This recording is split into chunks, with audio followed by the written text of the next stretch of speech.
السلام علیکم دوستو، اللہ تعالی قرآن پاک میں فرماتا ہے بے شک نماز بے حیائی اور بری باتوں سے روکتی ہے۔ آج ہم آپ کو ایک نصیحت آموز حکایت سناتا ہوں نماز کے تعلق سے۔ اب میں آپ کو ایک نصیحت آموز حکایت نزہۃ المجالس کے حوالے سے پیش کرنے جا رہا ہوں۔ انشاءاللہ تعالی یہ حکایت سن کر آپ کے دلوں میں انقلاب آ جائے گا۔ کہتے ہیں کہ بنی اسرائیل میں ایک نمازی خاتون تھی۔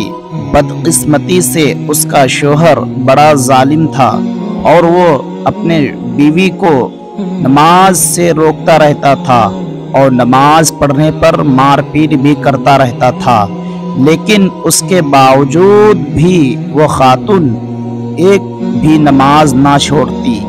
شوہر نے اس سے بیزار ہو کر ایک تجویز سوچی کہ بیوی کو کسی طرح نماز سے روکا جائے۔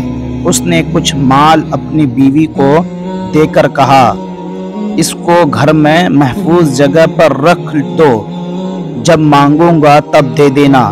بیوی نے مال اٹھا کر محفوظ جگہ رکھ دیا۔ کچھ دنوں کے بعد شوہر نے وہ مال چپکے سے اٹھا کر دریا میں پھینک دیا۔ اللہ عز جل کی قدرت دیکھیے کہ وہ مال ایک مچھلی نے نگل لیا اور وہ مچھلی ایک ماہی گیر کے جال میں پھنس گئی اور وہ ماہی گیر اس مچھلی کو فروخت کرنے بازار لے آیا۔ حسن اتفاق کہ وہی مچھلی اس کے شوہر نے خرید لی اور پکانے کے لیے اپنے بیوی کے حوالے کیا۔ اس نیک خاتون نے مچھلی کو صاف کرنے کے لیے جیسے ہی مچھلی کا پیٹ چاک کیا، وہ مال پیٹ سے برآمد ہو گیا۔ وہ عورت سارا معاملہ سمجھ گئی اور اس مال کو بحفاظت رکھ لی۔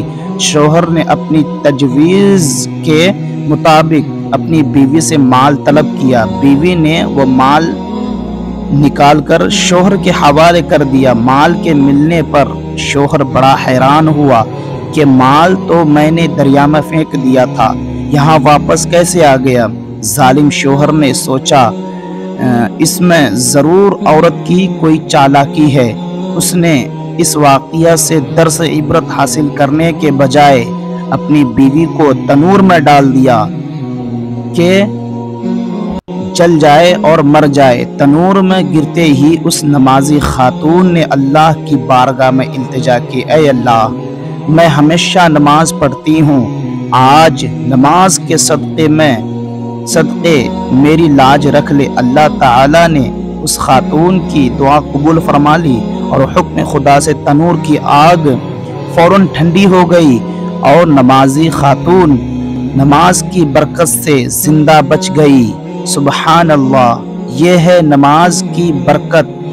اور میرے دوستو، نماز کی سب سے بڑی برکت اور سب سے بڑا فائدہ یہ ہے کہ نمازی کو برائیوں اور بے حیائیوں سے روک دیتی ہے، جیسا کہ خود رب کائنات کا ارشاد ہے، نماز بے حیائی اور بری باتوں سے روکتی ہے۔